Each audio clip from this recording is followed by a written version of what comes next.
Section 2.2, the inverse of a matrix. Let's recall from algebra, the inverse of a real number a is denoted by a to the negative 1 power. So if I have the number 7 and I raise it to the negative 1 power, then what we did in algebra is we would put that number in the denominator of a fraction and change the negative 1 to a positive 1. So then the inverse of 7 is 1/7. And then we also could see that if I multiplied 7 times its inverse, then that was the same thing as 7 times 1/7, which was 1. And remember in algebra that multiplication is commutative, so then this is also identical to 7 inverse times 7. An n by n matrix is said to be invertible if there is an n by n matrix C that satisfies this equation. When I multiply my matrix A by C on the left, it's equivalent to multiply my matrix A by C on the right, and then that is equal to the identity matrix. So I sub n is the n by n identity matrix, meaning we have 1s on the diagonal and 0s everywhere else. And if that equation holds true, then we call C the inverse of A. We have the following fact: if A is invertible, then the inverse is unique. So let's look at a proof. What we're going to do is we're going to assume that B and C are both inverses of A. And so what we're going to show to prove this is we're going to show that if they're both inverses of A, then they end up being equal to show that it's unique.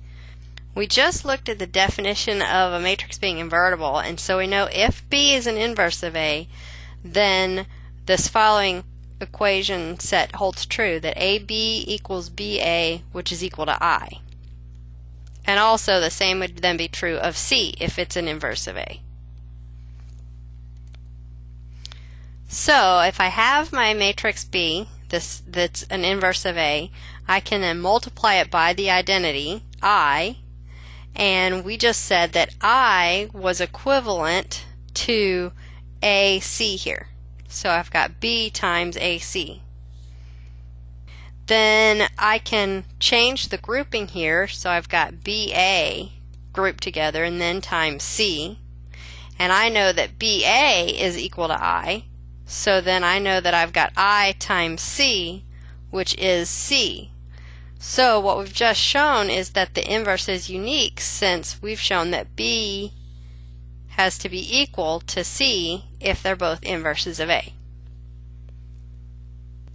The inverse of A is usually denoted as A to the negative 1 power. So that's how we denote A inverse. And this property holds. A times A inverse is equivalent to A inverse times A, which is equal to I sub n. And remember that these are for square matrices. Not all n by n square matrices are invertible. A matrix that's not invertible is sometimes called a singular matrix. And then an invertible matrix is called a non-singular matrix. Now let's look at theorem 4. If we let A be this 2 by 2 square matrix where the entries are A, B, C, and D, and if we say that this expression A times D minus B times C is not equal to 0, then we say that the matrix A is invertible, and its inverse is given as 1 over that expression times my matrix where I have changed the location of D and A and made B and C negative. If this expression AD minus BC is equal to 0, then A is not invertible, because it would end up with division by 0 here, which is not defined. We're going to look at this more closely later, but this expression AD minus BC is called the determinant of A. And we represent it by DETA, and we say that's equal to then AD minus BC. Now let's look at this example. We want to find the inverse of this given matrix A. So the first thing we're going to do is look at the determinant of A, or this expression AD minus BC, and we want to check to see that it's not 0. So A in this case was 6, D was 5, then we're going to subtract, B was 9, and C was 4. So you'll notice we're kind of multiplying the diagonals, 6 times 5 minus 9 times 4. So we have 30 minus 36, which is negative 6. So since we see that it's not 0, then we know that A is invertible, and so we can find the inverse. And A inverse is going to be 1 over the determinant, or AD minus BC, which was negative 6, multiplied by this new matrix. We're going to switch where A and D are. So we have 5 here and 6 down here. Then we're going to make B and C negative. So I'll have a negative 9 and a negative 4. And now we're going to multiply each of those by this scalar now. So I have then negative 5/6 in the first spot. And then we'll multiply and reduce. So I have a positive 3/2, negative 9 over negative 6. And then here I'll have a positive 2/3, negative 4 over negative 6. And then 6 times negative 1/6 will give me negative 1. So this is then the inverse of A. And let's just do a double check. We can multiply A times A inverse, and we should then get the identity. So here's what we're going to multiply. A times A inverse. And when we check, remember you're going to multiply across and down. So we'll have negative 5 plus 6, which is 1. Then we'll go across the bottom row and down. So we'll have negative 10/3 plus 10/3, which is 0. Then I'll go across the first row and down the second row, and we have 9 minus 9, which is 0. Then I'll go across my bottom row and down my last column. I have 6 minus 5, which is 1. So we see then we do end up with the identity, with 1's on the diagonal and zeros everywhere else. So we've checked that this is the inverse of A.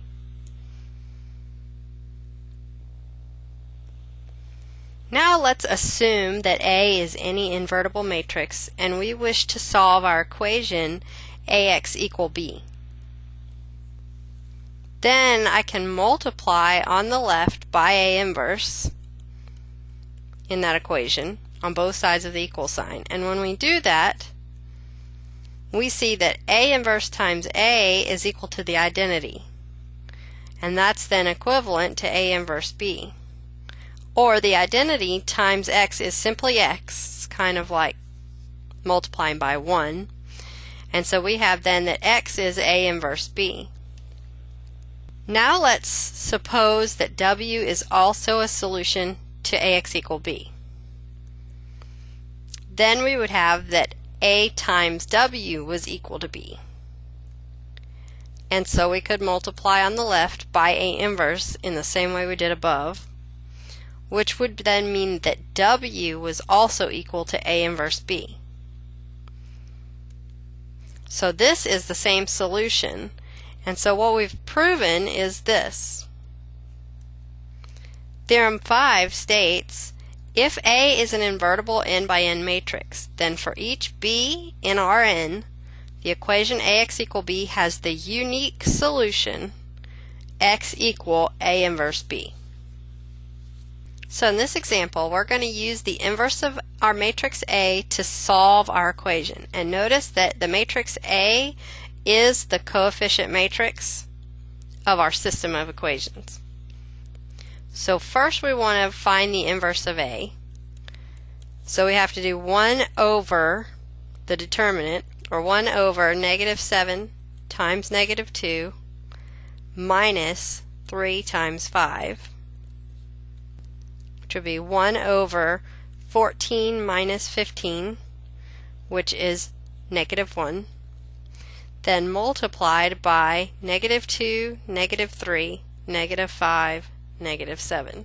We switched where A and D were, and we made B and C both negative. So when we multiply through, this expression simply is a -1, so we're going to multiply everything by -1 and we'll get 2, 3, 5, 7 is A inverse. And then notice here that this will represent the column matrix B.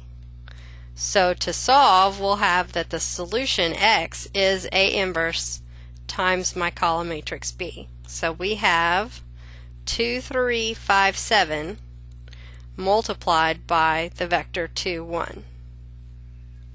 And when we multiply across and down, we'll end up with 7 and then 17. So this is my solution to my system. It'd be worth taking note to go ahead and double check that you get the same thing when you do the augmented matrix as we've been doing in the previous chapter. If you row reduce this to the identity, will you end up with 7 over 17? So it's worth checking. Now let's look at theorem 6. We want to suppose A and B are invertible matrices. Then we have the following results holding. First, A inverse is invertible, and the inverse of A inverse is A. So A is the inverse of A inverse. It goes around in a circle. Part B, AB is invertible, and the inverse of AB is B inverse A inverse. So you'll notice that this is similar to what happened with our transposes. The inverse of our product is the product of our inverses in reverse order. And then for C, A transpose is invertible, and the inverse of it is the transpose of A inverse. So let's look at a proof. And this is just a partial proof of part B. So we know that if a matrix is invertible, I can multiply it on the left and on the right by its inverse and get the identity. So we're going to say that AB multiplied by its inverse, which we set up above was B inverse A inverse, this should be equal to the identity. So let's work with this. We're going to change the grouping. So we have A times B, B inverse, times A inverse. And B times B inverse is simply I. So what I have then is A times the identity matrix times A inverse. And then a matrix times the identity is simply itself. So we have A times A inverse. And then again, a matrix times its inverse is the identity. So we've shown that when I multiply on the right by the inverse, that I get the identity. So now we'll show that when I multiply on the left, we also get the identity. And it's a very similar proof. Here we change the grouping, and notice in the middle we'll also get the identity. And when I multiply by the identity, we simply have B inverse times B, which is the identity. So we've shown a proof then that the inverse of AB is B inverse times A inverse. Now let's look at the definition for elementary matrices. An elementary matrix is one that is obtained by performing a single elementary row operation on an identity matrix. So in this example, we have 3 elementary matrices and a matrix A. We want to compute E1 times A, E2 times A, and E3 times A and describe what happens. So here we have E1 times A. And if you'll notice that all those have the only elementary row operation happening to E1 was that we were multiplying row 2 by 2. So if I multiply this out, we get this matrix here, and we see that multiplying A by E1 caused us to multiply row 2 of A by 2. Now let's look at E2 times A. Notice that E2, the row operation, is that we have switched rows 2 and 3. So when we multiply them together, we'll get this matrix here, and you'll notice that we have switched row 2 and 3. Now let's look at E3 times A. For E3, notice that we've multiplied row 1 by 3 and added it to row 3. So here I want to multiply E3 times A, and when we do, we'll get this matrix here, and you'll see then that my third row was the first row times 3 added to row 3.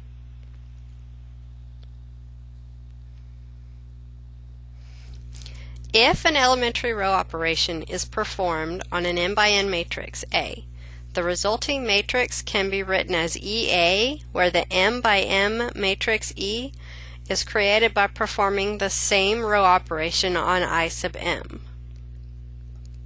Elementary matrices are invertible because row operations are reversible.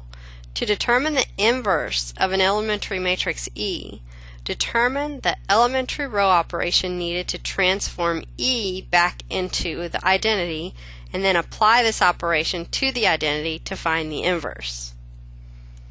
So here's an example of what we were just saying. We want to find the inverse of E3. So remember that E3 is row 1 of the identity multiplied by 3 and added to row 3. So to transform E3 back into the identity, we add -3 times row 1 to row 3. We see then that when we do that, we will end up with 1 0 0 0 1 0 and then 0 0 1, which is the identity. So this paragraph here says that to find the inverse of our matrix E, we have to determine the row operation needed to transform E back into the identity, which we did here, and then apply that operation to the identity to find the inverse. So what we're going to do is we're going to take our identity and we're going to apply this same operation to it. So we're going to multiply the first row by -3 and add that to row 3. So what we've just come up with is the inverse of E3. Now you can check if I multiply E3 by E3 inverse, I should get back to the identity. So with all that in mind, let's look at this example here. We have our matrix A given, and then let's look, we have E1, this was our matrix E1, multiplied by that matrix A. And when we do that multiplication, we get this matrix here. So now we're going to take this matrix we just got, and we're going to multiply it on the left by E2. And when we do that, we'll get this matrix here. And so again, we're going to take that product that we just got, and we're going to multiply it on the left by E3. And when we do, we'll get this matrix here, which you see is the identity. So what we've shown then is that multiplying A on the left in this order by E1 first, then by E2, then by E3, we get the identity, which was a 3 by 3. So multiplying on the right by A inverse, we get this statement here. And so we see then that A times A inverse is simply the identity. So we have E3 times E2 times E1 times the identity, and that is then equal to A inverse. So what we've just shown is that the elementary row operations that row reduced A to the identity are the same elementary row operations that transform the identity into A inverse. So that leads us here to theorem 7. An n by n matrix A is invertible if and only if A is row equivalent to the identity, and in this case any sequence of elementary row operations that reduces A to the identity also transforms the identity into A inverse. So we've gone through all of these steps in order to introduce an algorithm for finding A inverse for matrices that are bigger than 2 by 2. So here's what we do. We're going to place our matrix A, and the identity side by side to form an augmented matrix, AI. Then we perform row operations on the matrix, which will produce identical operations on A and I at the same time. And so by theorem 7, our matrix AI, our augmented matrix, will row reduce to the augmented matrix I, A inverse. And if it doesn't, then A is not invertible. So let's look at an example. We're going to use the algorithm to find the inverse of A if it exists. So what I want to do is I want to set up A next to the identity and write that out first. Notice that I put a dotted line between the two because I want to separate them. Here's my matrix A and here's my identity matrix. And I want to begin row reducing my matrix A to try to get the identity. So the first thing I'm going to do is I'm going to multiply through by 1/2. So when we did that, we see that we were doing that to the entire first row, which means that I multiply this first entry of my identity by 1/2.